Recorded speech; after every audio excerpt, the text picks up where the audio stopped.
우리 가운데 함께 하십니다. 인생의 삶이 바뀌고 슬픔이 기쁨이 되고 절망이 소망이 되는 데는 많은 것이 필요하지 않습니다. 놀랍게도 하나면 됩니다. 하나가 인생을 변화시킵니다. 그 하나가 죽어가던 삶을 다시 살게 하고 그 하나가 삶의 열매만 맺던 우리를 영혼의 열매를 결실하게 합니다. 오늘이 내 삶이 바뀌고 영혼의 열매를 결실하는 참으로 복된 날이 되기를 바랍니다. 하나님은 살아계십니다. 앞만 보고 성실히 그리고 열심히 달려가던 길을 잠시 멈춰보면 하나님이 보입니다. 우리가 쉼없이 걸어왔던 길을 뒤돌아보면 보이지 않던 하나님이 보입니다. 하나님은 살아계십니다. 만물을 보면 하나님이 보입니다.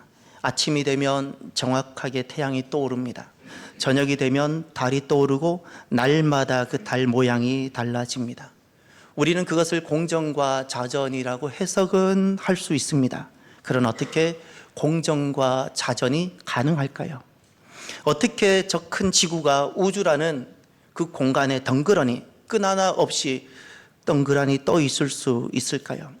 달은 어떻게 지구와의 거리를 일정하게 유지할 수 있을까요? 1m만 가까워도 달은 지구가 끄는 인력에 부딪혀 부서질 것이고 1m만 멀어져도 우주 공간 속에 소멸될 텐데 어떻게 1년 365일 그리고 계속 달은 우리와 일정한 거리를 유지할 수 있을까요? 지구가 태양 주위를 공전하며 스스로 자전하는 것은 그냥 우연일까요? 자연을 보면 하나님이 보입니다. 지금 첨단을 걷는 현대기술이 나무를 만들어내질 못합니다.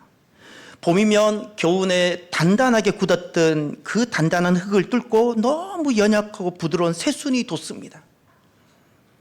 저렇게 연약하고 부드러운 순이 단단하고 얼어붙은 땅을 뚫고 나옵니다. 사람을 보면 하나님이 보입니다. 사람만이 말을 합니다. 사람만이 공작할 수 있습니다. 사람만이 생각합니다. 사람만이 사랑합니다. 오늘 우리가 당연히 누리고 있는 것들을 당연한 것이라 여깁니다. 당연한 것이 아닙니다. 사람만이 하나님을 닮은 유일한 존재로 지어졌습니다. 이 땅에 수많은 것이 있는데 사람만이 하나님을 닮았습니다. 사람만이 말을 할 수 있고 사람만이 하나님을 닮아 공작할 수 있고 사람만이 사랑할 수 있고 사람만이 생각할 수 있습니다. 그래서 사람을 보면 하나님이 보입니다. 우리는 지금까지 단 한 번도 내 심장을 부모님께 물려받은 내 심장을 나 스스로 뛰게 한 적이 없습니다. 내가 잠을 잘 때도 심장은 뛰고 있습니다. 이렇게 의학이 발달되어서도 피를 아직 만들어내질 못합니다. 우리 몸의 대사 기능, 이 메커니즘 우연히 존재할 수가 없습니다. 우리가 한 번만 더 나 자신을 돌아보고 사람을 보면 하나님이 보입니다. 그리고 여러분을 보면 하나님이 보입니다. 하나님께서 얼마나 사랑하시는지를. 하나님은 살아계십니다. 살아계신 하나님은 우리를 너무나도 사랑하십니다. 오늘 14절을 보시면 14절 이렇게 말씀합니다. 그리스도의 사랑이 우리를 강권하시는도다. 주님의 사랑을 말씀하고 있습니다. 하나님의 사랑은 예수 그리스도를 통해 너무나도 선명하게 나타났습니다.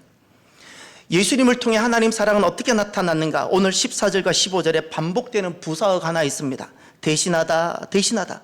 한 사람이 모든 사람을 대신하여 죽었은즉 그가 모든 사람을 대신하여 죽으심으로 오직 그들을 대신하여 죽었다가 다시 살아나신 이를 위하여 대신하다입니다. 사랑하시기에 대신하는 겁니다. 나를 사랑하시기에 나를 대신하여 주님이 내 고통을 대신 당하십니다. 나를 사랑하기에 나를 대신하여 주님이 나 대신 버림을 받습니다. 나를 사랑하기에 주님은 나를 대신하여 주님이 내 죄를 대신 담당하십니다. 나를 사랑하기에 주님은 나를 대신하여 주님이 내 대신 죽으십니다. 하나님은 대신하심으로 우리를 사랑하십니다. 한 번도 우리를 포기해 본 적이 없습니다. 단 한순간 또 나를 잃어버리시거나 잊은 적이 없으십니다. 그래서 주님은 모든 것을 대신해서 우리를 찾고 기다리고 계시는 겁니다.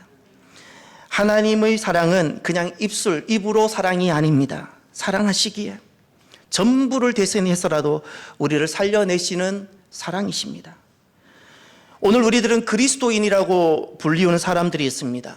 그들을 성도라 부르기도 하고 교인이라 부르기도 합니다. 그들은 착한 사람이란 뜻이 아닙니다. 그리스도인이라는 것은 더 인격이 훌륭하다는 뜻도 아닙니다. 결코 더 착하기 때문에 그리스도인이 되는 것도 아니고 세상 사람들보다 더 훌륭한 인격을 가졌기 때문에 그리스도인이라 부르는 것이 아닙니다. 교회 밖에 너무나도 착하고 훌륭한 분들이 많이 계십니다. 인격이 훨씬 더 뛰어나고 법 없이도 사는 분들이 많이 계십니다. 그런데 그리스도인이라 불리움 받는 것은 하나님의 사랑, 대신하시는 하나님의 사랑, 그 사랑을 받은 사람들이란 뜻입니다. 대신하시는 하나님, 나를 대신해서 고통도 받으시고 사랑하시게 대신해서 죽기까지 하셨던 그 사랑과 은혜를 받은 사람을 그리스도인이라 그렇게 말을 하는 겁니다. 그래서 우리는 그 하나님 사랑이 나를 그리스도인으로 세상 가운데 살게 합니다. 그래서 그 하나님 사랑이 나로 하여금 그리스도인으로 부끄러워하지 아니하고 살게 합니다. 하나님은 우리를 이토록 사랑하시는데 사람이 나를 사랑하시는 하나님을 만나면 육의 인생에서 영의 인생으로 새롭게 태어나게 됩니다. 16절과 17절에 보면 너무너무 주님께서 우리에게 하시고 싶은 말씀이 나옵니다. 16절에 그러므로 우리가 이제부터는 어떤 사람도 육신을 따라 알지 아니하노라. 비록 우리가 그리스도도 육신을 따라 알았으나 이제부터는 그같이 알지 아니하노라. 육신이라는 단어가 나옵니다. 육의 인생을 말합니다. 지금까지는 사람들도 육신을 따라 알았고 심지어 예수님조차도 육신으로 이해하려고 했다는 겁니다. 그러나 이제부터는 어떤 사람도 육신을 따라 알지 않겠다고 선언합니다. 육의 인생이란 이런 뜻입니다. 모습은 너무나도 성실합니다. 아주 도덕적이고 법 없이도 살 수 있습니다. 많은 사람들을 돕고 섬기며 구제합니다. 육의 모습입니다. 육신으로 살아가는 모습. 그리고 성공이란 가치를 가지고 부와 명예를 향하여 그 행복을 향하여 그런 가치를 두고 열심히 성실하게 살아가는 모습입니다. 그 결과는 매우 보람도 있을 겁니다. 그러나 상처도 생기고 낙심과 후회 그리고 삶에 열심히 살았지만 많은 것을 이루었는데 그 삶의 그 공허함, 내가 왜 살아가는지 그 해답을 찾지 못한 채 삶의 의미를 상실한 채 방황하기도 합니다. 그리고 육의 인생의 마지막은 죽음입니다. 마지막은 죽음입니다. 육의 인생은 성실하지 못하다는 뜻이 아니고 육의 인생이란 잘못 살았다는 뜻이 아니라 육의 인생은 그렇게 성실하고 성공하고 보람도 있지만 결국 하나님을 만나지 못한 인생이란 뜻입니다. 아무리 성공해도 그의 마지막은 죽음입니다. 아무리 존경을 받아도 그의 마지막은 죽음입니다. 아무리 살려고 몸부림쳐도 그의 마지막은 죽음입니다. 영의 인생이 있습니다. 누가 영의 인생이 될 수 있을까요? 17절에 이렇게 말씀합니다. 그런즉 누구든지 그리스도 안에 있으면 새로운 피조물이라. 이전 것은 지나갔으니 보라 새 것이 되었도다. 누구든지라고 말씀하셨습니다. 지난날 내가 어떤 삶을 살았든지 관계가 없다고 말씀하십니다.